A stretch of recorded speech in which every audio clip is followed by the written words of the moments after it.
Hello brothers and sisters, welcome back again sa ating sharing for bread of God. So today, ibabagi ko sa inyo ang paulit-ulit kong binabasa at napakaganda mga mensahe ayon sa aking pag-uunawa. Ito ay inuulit ko, yung bagong langit at lupa.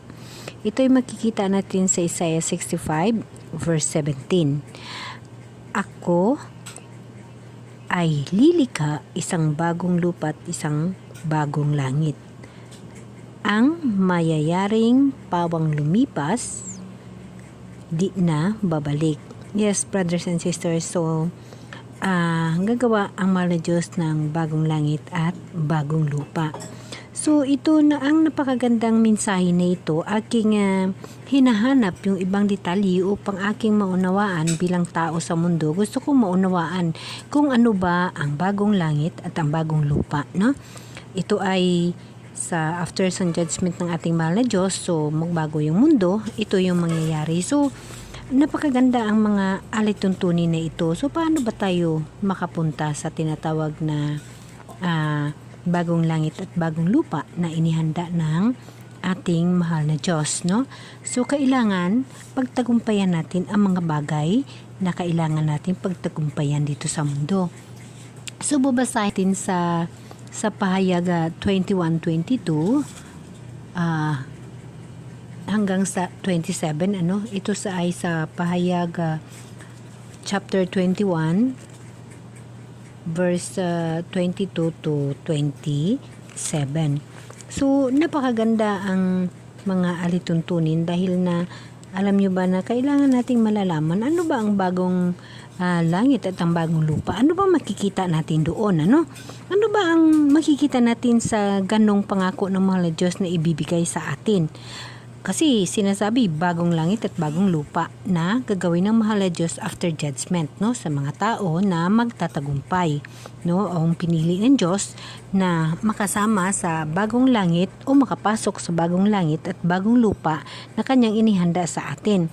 So dito sa pahayag chapter 21 verse 22, napansin, ito ay vision ni Juan, ni Apostol Juan, pinakita sa kanya ng mahal na Diyos ang makikita sa bagong langit at sa bagong lupa. Napansin ko na walang templo sa lungsod sapagkat ang Panginoon Diyos na makapangyarihan sa lahat at ang Kordero ang pinakatemplo roon. Hindi na kailangan ang araw o ang buwan upang liwanagan ang lungsod pagkat ang kaningningan ng Diyos ang nagbibigay liwanag doon at ang Kordero ang siyang ilawan. Sa liwanag nito lalakad ang lahat ng tao at dadalhin doon ng mga hari sa lupa ang kanilang kayamanan. Mananatiling bukas sa buong maghapon ang mga pinto ng lungsod sapagkat hindi na sasapit doon ang gabi. Napakaganda, di ba? No? Dahilan na lungsod ang yamat dingal ng mga bansa, ngunit hindi makapasok doon ang anumang bagay na marumi o makasasala sa paningin ng Diyos. Ang sinumang gumagawa ng kahiyaan at ang mga sinungaling yaon lamang may mga pangalang nakasulat sa aklat ng buhay na iniingatan ng Kordero ang pagpasok sa lungsod. So, napakaganda, di ba? Yung bagong langit at ang bagong lupa na inihanda ng mahal na Diyos ay wala ng templo, kundi yung mahal na Diyos na mismo ang makakasama natin. Ito brothers and sisters, nakasulat talaga sa Bible. Ito siya ay sa pahayag ni Apostol Juan. Ito ay vision niya na pinakita ng mahal na Diyos. So ang ibig sabihin, ang bagong langit at ang bagong lupa na ibibigay ng mahal na Diyos after judgment, ito yung makasama na natin siya. Ngunit hindi nga makapasok doon ang tinatawag na hindi pa nagsisisi ng mga kasalanan. At yaon lamang may mga pangalang nakasulat sa aklat ng buhay. So ano ba yung aklat ng buhay? Dapat natin ito maunawaan kung ano bang aklat ng buhay. Kasi ang ang nakasulat sa aklat ng buhay na iniingatan ng kordero ang makapasok sa lungsod. So ano bang aklat ng buhay? Paano ba natin malalaman kung ano bang aklat ng buhay? Para syempre, brothers and sisters, kailangan natin hanapin yun para makapasok tayo. Ano bang aklat ng buhay? No? Ang aklat ng buhay, ito yung makikita natin na isang binigay ng Diyos na magiging daan natin patungo sa bagong langit at bagong lupa na inihanda niya. Ngunit pag tayong ultimo na tao, tayo'y mga ordinaryong tao, hindi ho natin lubos maunawaan kung ano ba ang aklat ng buhay, no? Ang pangalang nakasulat sa aklat ng buhay ang makapasok lamang sa bagong langit at bagong lupa. So, sa ordinaryong tao, ano ba yung aklat na nakasulat ang pangalan sa aklat na buhay? Iyon lang ang susi upang makapasok tayo sa bagong langit at bagong lupa na inihanda ng mahal na Diyos sa atin after judgment. Kasi syempre, magunaw ang mundo, wala na mundo. Ngunit, nakasaad sa Bible at talagang mangyayari na magkaroon tayo ng bagong lupa at bagong langit. Ngunit, mayroon namang tinatawag na rules. Ano ang rules? Ang nakasulat lamang sa aklat na buhay, ang kanyang pangalan ay makapasok. So, paano ba natin mailagay yung ating pangalan? Paano? Para magkaroon tayo ng pagkakataon at makasama sa tinatawag na mahal na Diyos sa bagong langit at bagong lupa. So, hahanapin natin ang tinatawag na aklat na buhay. Ang nakasulat na pangalan na iniingatan ng Diyos sa aklat ng buhay. So, alamin natin yun para ating maunawaan kung ano ating gagawin upang magkaroon tayo ng pagkakataon na makapunta sa bagong langit at bagong lupa o makapasok man lang. Kasi hindi nga makapasok, ngunit hindi makapasok doon ang anumang bagay na marumi sa paningin ng Diyos. At saka, wala na pala doon, wala ng gabi, no? Dahil mahal na Diyos na yung kasama natin, yun yung bagong buhay na ibibigay ng Diyos after judgment. So, kaya kailangan talaga natin malalaman itong tinatawag na ang may pangalan nakasulat sa aklat ng buhay na iniingatan ng kordero ang makapasok sa lungsod, no? So, ano ba ang aklat ng buhay? Inuulit ko. So, hahanapin natin kung ano ba ang aklat ng buhay. Ano ito siya ay? Makikita natin sa pahayag 2, chapter 2 verse 17, no? Ang nakatatak sa aklat na buhay, ito ay nakabase sa tinatawag na puting bato. So babasahin natin ano ba ito, no? Para at least alam natin kung ano bang mga bagay na yun at maunawaan natin, Ito ay nakasulat sa pahayag 2 verse 17. Kung may pandinig kayo, dinggin ninyo ang sinasabi ng Espiritu sa mga iglesia. Alalahanin natin, kapatid, na ang iglesia ay tayo. Tayo ho ang mga iglesia, no? Ang Holy Spirit na tinatawag ay yung mga anghel, no?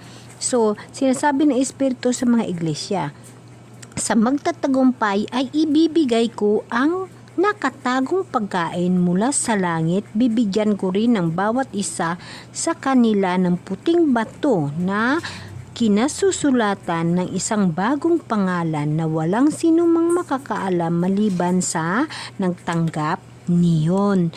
So, napakalalim, di ba? Kung halos pa hindi natin mauunawaan kung babasahin na natin. Ngunit pag ang Espiritu ng Diyos, ang Holy Spirit sa buhay mo, sa buhay ko, sa puso ko, sa puso mo, ay gagamitin natin at isama natin ang mahal na Diyos, madali ho natin maunawaan ang mga hinahabili ni Jesus Christ, no? Ang mga dapat nating gagawin. Ulitin ko, no? Sa magtatagumpay ay ibibigay ko ang nakatagong pagkain mula sa langit. Ibibigay ko rin ang bawat isa sa kanila ng puting bato na kinasusulatan ng isang bagong pangalan. So, di ba, kapatid, lalo ang hirap, lalong hirap siya buuhin kasi ang puting bato na nakasulat tapos ang nakatagong pagkain. So, ano ba ang mga ito? So, ito yung mga dapat nating alawin, no? So, i-continuous natin ang pag-uunawa ayon sa uunawa ko sa karunungan na ibinahagi sa akin o ibinigay sa akin ng mahal na Diyos upang ating maunawaan ang mga bagay na ito. Okay? Amen? Amen. So kapatid, ayon dito sa pahayag chapter 21 verse 22, napansin ko na walang templo sa lungsod, sapagkat ang Panginoon Diyos ang makapangyarihan sa lihat, ang Kordero ang pinakatemplo roon. So mga kapatid, sa bagong templo, sa bagong langit at bagong lupa na ibinigay ng mahal na Diyos, ay walang templo.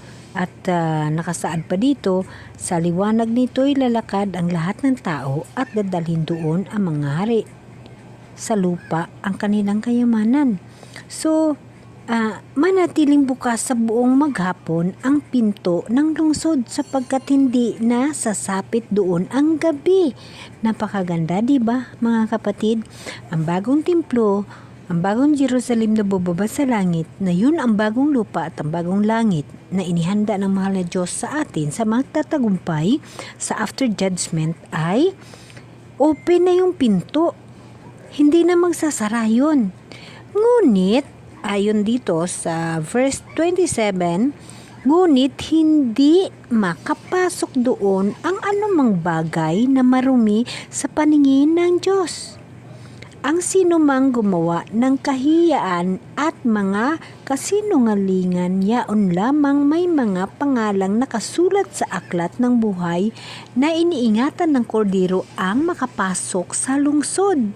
So, dito nga mga kapatid, napakaganda. Kung alam mo lang ang gusto ng mga Diyos upang makapasok ka sa bagong langit at bagong lupa na kanyang inahanda, why not hindi natin gagawin, So ano bang nakasulat sa aklat ng buhay, ang pangalan mo nakasulat sa aklat ng buhay. So kailangan may pangalan tayo sa aklat ng buhay upang makapasok tayo sa langit at lupa na inihanda ng Diyos, So makikita natin dito sa pahayag chapter 2 verse 17, kung may pandinig kayo, dinggin ninyo ang sinasabi ng Espiritu sa mga iglesia. Sa magtatagumpay ay ibibigay ko ang nakatagong pagkain mula sa langit. Bibigyan ko rin ang bawat isa sa kanila ng puting bato na kinasusulatan ng isang bagong pangalan na walang sinumang nakakaalam maliban sa nagtanggap nito. So mga kapatid, dapat natin tandalan dito sa mundong ibabaw, kailangan hahanapin natin o kailangan makakuha tayo sa tinatawag na puting bato. So paano ka pa makakuha ng puting bato upang masulatan ang ating pangalan at magtagumpay tayo at makapunta tayo sa bagong langit at bagong lupa? Ang puting bato ay nangangahulugan ng panampalataya or tinawag ka ng Diyos or tinanggap ka na ng Diyos. So mga kapatid, sa sitwasyon natin ngayon, natanggap ka na ba ng Diyos? Pagka kung tatanungin mo, yes, oo, ako'y natanggap na ng Diyos kasi tinanggap ko na si Kristo. Kaya natanggap ko na ang Diyos, tinanggap rin ako ng Diyos. So hahanapin natin ang puting bato na kinalalagyan ng nakasulat ang ating pangalan upang magkaroon tayo ng buhay na walang hanggan at makapasok tayo sa bagong langit at bagong lupa. So, ikaw, nahahanap mo na ba ang puting bato na nakasulat ang iyong pangalan? Diba? Questionable yan sa atin bilang tao, ordinaryong tao. Pero kapatid, pag ang Diyos nanampalataya ka at ang Diyos ay nasa puso mo, makikita mo ang puting bato na kinasusulatan ng pangalan mo. Dahil ang puting bato nangangahulugan ng panampalataya, ang ating pagtitiwala sa mahal na Diyos. At ang pagtanggap natin sa Diyos at pagtanggap ng Diyos sa atin. Ang pagtawag sa atin ng Diyos dahil tayo ay hinahanap natin siya. Kaya atin siya ang nakikita at tinatawag natin siya. Siya ay nakarinig sa atin at tayo ay nakarinig sa Kanya. So ganun mga kapatid, lagi nating tatandaan na ang puting bato ay nangangahulugan ng panampalataya.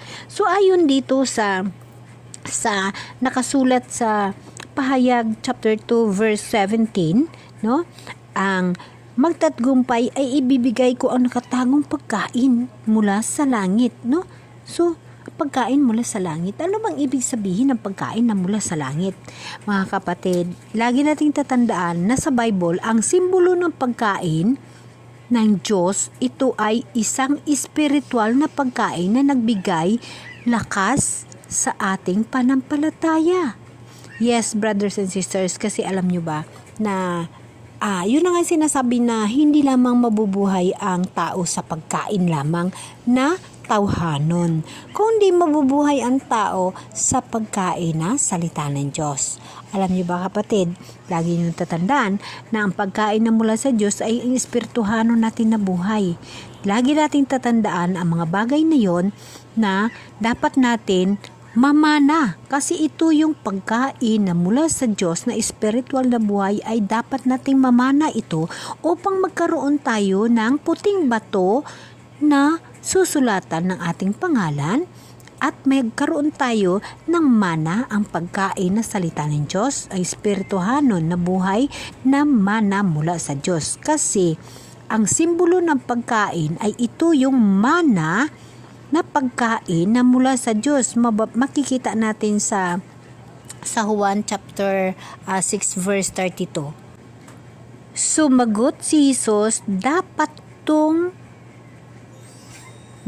ninyong malaman, hindi si Moises ang nagbigay sa inyo ng pagkain mula sa langit, kundi ang aking Ama, siya ang nagbigay sa inyo ng tunay na pagkain mula sa langit, sapagkat ang pagkain bigay ng Diyos ay yaong bumaba mula sa langit at nagbigay buhay sa sanlibutan.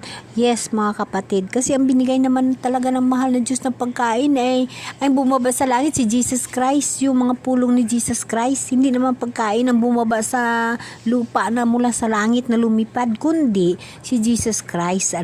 Si Jesus Christ bumaba mula sa langit at ibinigay na buhay sa sanlibutan, Nagbigay ng buhay sa sanlibutan. So, espirituhano na buhay, Kaya nga, pagpatuloy natin, ako ang pagkain, nagbibigay buhay, sabi ni Jesus. Ang lumalapit sa akin ay hindi na magugutom at ang nananalig sa akin ay hindi na mauuhaw kailanman. Ngunit sinasabi ko sa inyo, nakita na ninyo ako, ganun may hindi kayo nananalig sa akin. Lalapit sa akin ang lahat ng ibinibigay sa akin ng Ama, at hindi ko itataboy ang sinumang lumalapit sa akin, sapagkat ako'y bumaba mula sa langit, hindi upang gawin ang kalooban ko, kundi ang kalooban ng nagsugo sa akin. Ito ang kanyang kalooban. Huwag kong pabayaang mawala kahit isa sa mga ibibigay niya sa akin, kundi muling buhayin sila sa huling araw. Sapagkat ito ang kaloob ng aking Ama, ang lahat na nakikita at nananalig sa akin ay magkaroon ng buhay na walang hanggan, at sila'y muli kong bubuhayin sa muling araw, sa huling araw. Mga kapatid, napakaliwanag, di ba? Na dahil nga mayroon tayong bagong lupa, bagong langit, na inihanda ng mahal na Diyos, na step by step na yung dapat nating gagawin upang magkaroon tayo ng pagtatagumpay at magkaroon tayo ng pangalan sa puting bato at makakain tayo ng pagkain na inihanda ng Diyos sa atin.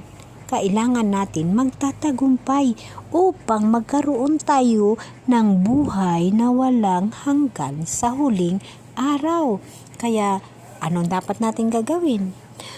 Alalahanin natin mga kapatid na lagi natin tatandaan na kung ano man ang mga pagkakamali, ano man ang mga kasalanan na nagawa natin sa mundo, hindi ho yan tinitingnan ng mahal na Diyos.